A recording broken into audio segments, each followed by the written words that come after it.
Ah, regardez, c'est tout à fait éloquent, avant et après. Au mois d'août, Soledar, on va le voir en image, et voilà, après. Avant, Soledar, en août, c'était une petite ville, on le rappelle, une ville minière. On l'a vu peut-être un peu trop vite, on va pouvoir le revoir. Voilà. Une ville minière de 10 000 habitants, qui est, on rappelle, à une vingtaine de kilomètres au nord de Bakhmout, que visaient les mercenaires de Wagner. Ils ont prétendu hier avoir détruit. Alors, de toute façon, vu le niveau de destruction générale, il ne reste pas grand-chose à Soledar. Mais Prigojine, que Poutine a renvoyé dans sa niche, nous disait de façon très imagée François Tom un instant, a hier soir à 20h dit une fois de plus, je veux confirmer la libération complète et le nettoyage du territoire de Soledar des unités de l'armée ukrainienne. Environ 500 Ukrainiens ont été tués. Toute la ville est jonchée de cadavres. Commençons à déminer. Voilà ce que dit Prigojine, malgré le fait qu'il a été tensé par Poutine. Quelques heures plus tard, voilà ce tweet de l'armée ukrainienne, ou plutôt d'un soldat ukrainien. Je vous laisse le découvrir, on va le voir, qui affirme que l'armée... Est-ce qu'on va le voir, ce tweet? Oui. Un tweet qui montre que des soldats russes, une centaine, voilà. Personne ne vous dira combien il y a de morts. Alors, on n'a pas vu le début du tweet, il y a un petit problème, vous voyez, donc je vais vous le lire. En gros, plus d'une centaine de soldats russes ont été tués dans la bataille de Soledar après que les forces ukrainiennes ont lancé un missile sur un groupe de troupes. Le voilà. Prigojine à 20h dit on en a tué 500. L'armée ukrainienne dit on en a tué 100. On en est là. Général, surtout, il faut être très prudent, quoi. Pour l'instant... Il faut être prudent et puis il faut relativiser. Vous voyez, Prigojine, il a gagné la bataille d'Issinjo. Vous connaissez Issinjo? Non. Je connais, c'est charmant, hein, mais en réalité, tout le monde s'en fout. Donc, je veux dire, Douaumont, on a perdu Douaumont pendant la bataille de Verdun, et la France a survécu, on a gagné la guerre. Donc, il y a une focalisation aujourd'hui, c'est peut-être hautement symbolique, vous voyez, Soledar, mais en soi,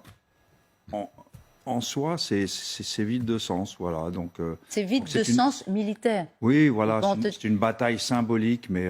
Mais quand on dit que ce serait une victoire importante pour les Russes, parce que ce serait leur première victoire. Oui, ça a une valeur symbolique. Voilà. Ce serait symbolique. Mais dans une guerre, ça compte. L'armée russe a gagné la bataille d'Issinjo. Okay. d'Issinjo. Les Russes cherchent absolument une victoire, parce qu'il n'y en a pas eu, évidemment, depuis quelques mois. Et là, c'est Prigojine qui est mis en avant, donc une stratégie non pas de monter en ligne, mais de pointe, en fait, grosso modo, avec des dizaines de montées en puissance de petits groupes, de 8 à 15, d'après ce qu'on sait côté ukrainien. Et alors, moi, ce que j'ai appris aussi côté ukrainien, c'est que, grosso modo, tenir Bakhmout et tenir Soledar en même temps, c'est pratiquement impossible. Il vaut mieux abandonner stratégiquement et politiquement Soledar que Bakhmout. Pourquoi? Parce que Bakhmout, c'est des milliers de morts. Des milliers de morts côté ukrainien et bien sûr aussi côté russe. Bakhmout, c'est moins important, entre guillemets, d'autant plus qu'il y a une petite rivière à franchir. Et de l'autre côté, il y a une ligne défensive, nord-sud, on va dire, très très puissante. Du côté ukrainien. Important. En termes, il vaut mieux perdre Soledar que Bakhmout. Apparemment, au jour d'aujourd'hui, les Ukrainiens ne peuvent pas tenir les deux. Et on sait très bien qu'il y a une sorte de dispersion des troupes de Prigojine, mais aussi russes, des deux côtés. Et donc, la stratégie de Zaloujny, le chef d'état-major ukrainien, c'est de davantage tenir Bakhmout, et puis même de pouvoir dire à la population, malgré les sacrifices, malgré les héros qui sont morts là-bas, on reste à Bakhmout. Soledar, effectivement, c'est moins important stratégiquement. Il n'empêche que pour les Russes, c'est une victoire symbolique, si jamais la victoire est totalement acquise. Ce qui n'est pas le cas au jour d'aujourd'hui. En tout il y a cas, encore des troupes ukrainiennes dans l'ouest de la ville. On est ballotté entre les annonces de Prigojine tout à fait triomphalistes. Alors même le Kremlin, hier, lui a dit, écoute, non, tu peux pas dire ça comme ça, en gros, hein, t'as pas gagné encore, c'est pas gagné. Et puis, quand même, l'annonce qu'une frappe a tué 100 soldats russes, une frappe ukrainienne. Le porte-parole de l'armée russe qui fait son communiqué tous les soirs, hier soir, a contredit Prigojine.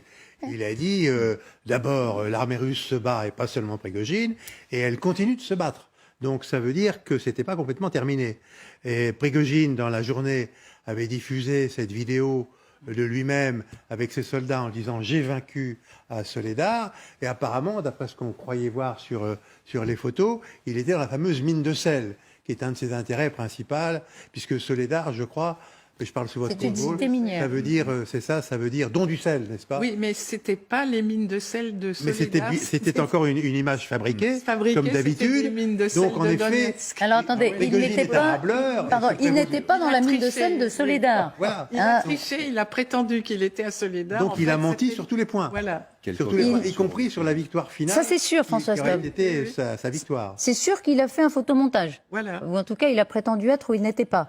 Non, c'est très difficile, évidemment, de tenir crédit, donner foi à la moindre déclaration de Regardez, Prigojine. le ministère de la Défense russe a prétendu avoir liquidé 600 soldats ukrainiens à Kramatorsk, et c'était aussi Oui, du vous avez raison. pipeau. Hein, c'était C'est un concours de mensonges. voilà. C'est oui. un concours C'était de du pipeau.